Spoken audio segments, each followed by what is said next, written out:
Is Forever Skies an interesting twist on the survival crafting genre? Well, it's got blimps and trash collecting and an interesting mystery to unravel and poisonous clouds. So the bones are there. It's in early access, but is there enough for it to survive a play? Watch on and find out. My name is Thoraxe, and this is Strategy for Busy People. If you've got a few minutes, I'll tell you what to play. If you watched my Icarus review, you know that I have a no longer so secret love for the survival crafting genre. I've played quite a few at this point, even if I haven't reviewed them all, so I think that I have some opinions that might have merit. But you're watching this video, so you already think that they have merit. My opinions, not the games. But maybe the games? Wait, I'm distracted. But I put just over 8 hours into Forever Skies by Far From Home, so I clearly wasn't that distracted. Forever Skies brings an interesting twist to the survival crafting genre. While it unsurprisingly takes place in a post-apocalyptic wasteland, unlike most of these games, you get to bring your base with you, because it's an airship. That's right, the thing you are building as your base is also your sole mode of transportation throughout the play area. The tutorial introduces you to some of the basics of building your airship in a series of grocery runs for spare parts and supplies to get you to be able to launch it. Then you start to sail from platform to platform, collecting supplies and crafting your base under the guise of trying to figure out what caused the calamity that ruined the world in the first place.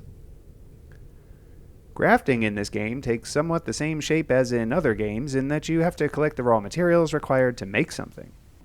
Unlike other games, though, you craft everything inside a 3D printer. Like other games, there are certain things you have to do to unlock more advanced crafting recipes, and then you have to build more advanced equipment to craft some of the more advanced things. In spite of being a lot of the same tropes that you've seen 100 times in these games, they're presented in a somewhat refreshing way, which does help keep you engaged.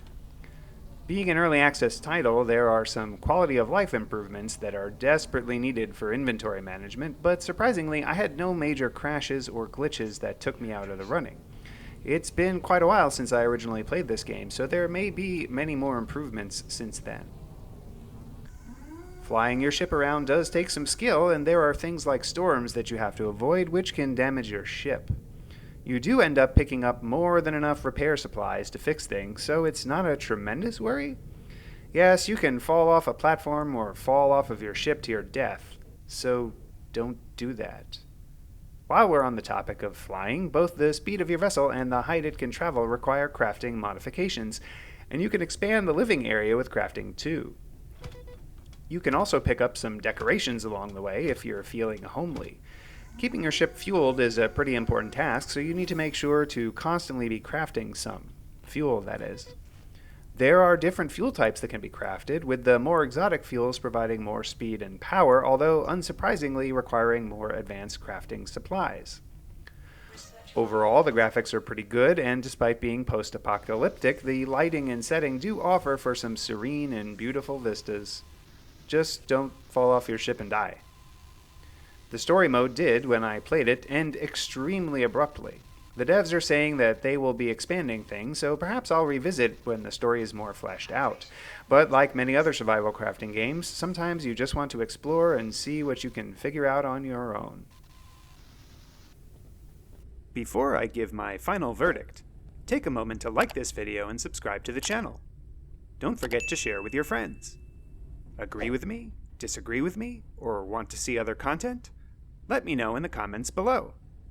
Want to try this game yourself? Check out my humble affiliate link below.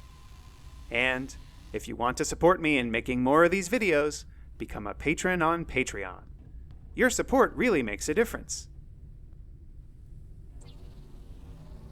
The final verdict. In spite of being an early access title, this game has some really solid bones. With all the hours I have in these survival crafting games, I need a solid story to keep me going. The thrill of rote exploration doesn't do it for me. Fortunately, Forever Skies has some clear objectives to walk through, and I hope they add more. On my trademark 3-point score scale of avoid, meh, and I forgot to eat. You have to boil a lot of moths to get by in this game, but that unappetizing fact didn't keep me from enjoying it. Give it a try yourself.